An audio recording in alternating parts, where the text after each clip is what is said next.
Hello बच्चों, let's read this question. The question say that select incorrect option. बच्चों यहाँ पर चार ऑप्शन गिवन है, इन चारों में से जो ऑप्शन इनकरेक्ट है हमको ये बताना है। सबसे पहले समझेंगे की कॉन्सेप्ट। की कॉन्सेप्ट होगा एल्डोल रिएक्शन। अब एल्डोल रिएक्शन क्या होता है बच्चों, सबसे पहले इसको समझेंगे। तो बेसिकली स्टेटमेंट फर्स्ट बोला गया है PH C double bond O amy can give both haloform and aldol with suitable reagent. तो बेसिकली अगर हम बात करें PH C double bond O, यहां पर एमी है, एमी का मतलब होता है CH3।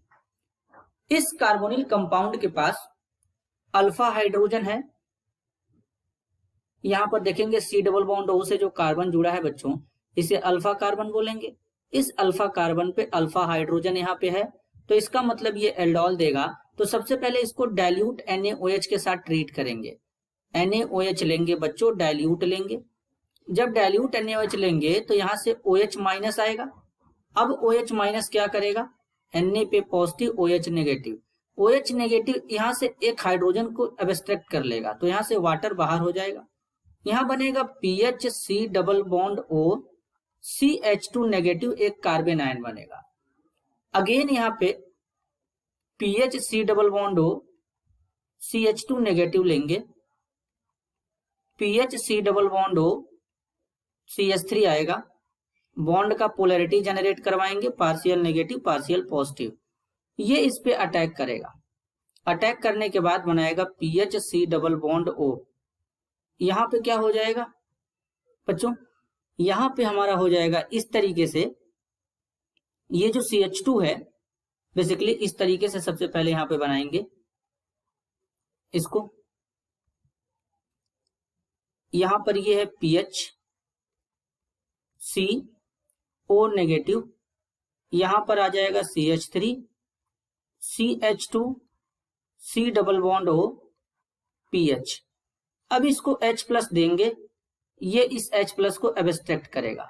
एब्स्ट्रैक्ट करने के बाद PHC डबल, यहाँ पर OH आ जाएगा बच्चों, मतलब एक एल्कोहल OH आ जाएगा। CH3 यहाँ पर CH C double bond O PH। अब इसको हीट करेंगे। जब इसको हीट करते हैं तो क्या होता है, हीट करने पर यहां से OH, यहां से H बाहर चला जाता है। तो इस तरीके से यहां से PHCH3 double bond CH C double bond O C, यहाँ पर PH का फॉर्मेशन हो जाता है। तो ये बेसिकली हमारा क्या होता है बच्चों, एक यहाँ पर प्रोडक्ट फॉर्म हो जाता है, जिसे हम लोग क्या कहते हैं, एल्डोल प्रोडक्ट कहते हैं। इस तरीके से यहाँ पर बनेगा। तो इसका मतलब यहाँ पर ये जो कंपाउंड गिवन है, ये कंपाउंड इस तरीके से यहाँ पर क्या करेगा, एल्डोल रिएक्शन देगा। देन इस कंपाउंड के पास अगर हम देखें इस तरीके से PHC double bond O CH3, एक मिथाइल कीटोन ग्रुप प्रेजेंट है। और जब कंपाउंड के पास मिथाइल कीटोन ग्रुप प्रेजेंट है तो इसको NaOI के साथ ट्रीट करेंगे। तो ट्रीट करने पर ये आइडोफॉर्म रिएक्शन देगा, यानी यहाँ पर पहले एक साल्ट बना लेगा और साथ में यहाँ पर CHI3 का येलो प्रेसिपिटेट देता है, जिसे आइडोफॉर्म कहते हैं। इसका मतलब यहाँ पर जो स्टेटमेंट फर्स्ट है, स्टेटमेंट फर्स्ट यहाँ पर बिल्कुल करेक्ट है। अब यहाँ पर स्टेटमेंट सेकंड में लिखा गया है Cannizzaro reaction is a redox reaction. अगर बच्चों हम यहाँ पे कैनिजारो रिएक्शन की बात करें तो कैनिजारो रिएक्शन में क्या होता है जरा समझेंगे। बेसिकली यहाँ पर हम लोग क्या करते हैं, ऐसे एल्डिहाइड लेते हैं जिनके पास अल्फा हाइड्रोजन नहीं होता। अगर हम फॉर्मल एल्डिहाइड लेंगे तो फॉर्मल एल्डिहाइड का फॉर्मूला होता है HCHO। अब यहाँ पर ये फॉर्मल डिहाइड में एल्डिहाइड फंक्शनल ग्रुप है, यहाँ पर अल्फा कार्बन नहीं है तो अल्फा हाइड्रोजन भी नहीं है। तो इसको क्या करेंगे, कंसंट्रेट NaOH के साथ ट्रीट करेंगे।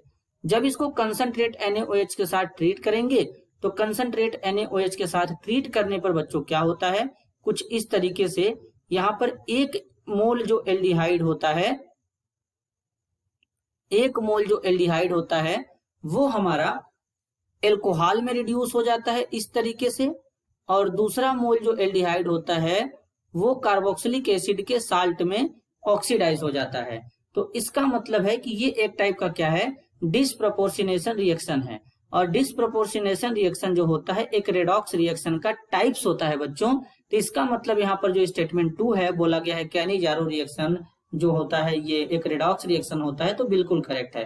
थर्ड में बोला गया है during cross Cannizzaro reaction more reactive carbonyl compound is oxidise and less reactive carbonyl compound जो होते हैं वो रिड्यूस होते हैं।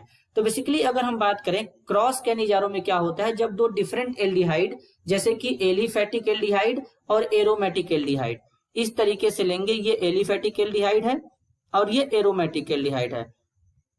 अब अगर इनमें देखें बच्चों तो इस तरीके से ये एलिफेटिक है, ये एरोमेटिक है।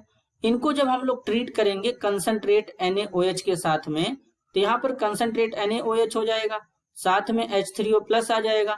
तो अब जो हमारा ये एरोमेटिक एल्डिहाइड है ये लेस रिएक्टिव होता है, एरोमेटिक एल्डिहाइड लेस रिएक्टिव होता है, जबकि जो एलिफेटिक एल्डिहाइड है ये हमारा क्या होता है, मोर रिएक्टिव होता है बच्चों, मोर रिएक्टिव। तो अब इस केस में क्या है, जो मोर रिएक्टिव एल्डिहाइड है वो हमारा ऑक्सीडाइज हो जाएगा कार्बोक्सिलिक एसिड, बेसिकली बच्चों कार्बोक्सिलिक एसिड के साल्ट में इस तरीके से ऑक्सीडाइज हो जाएगा।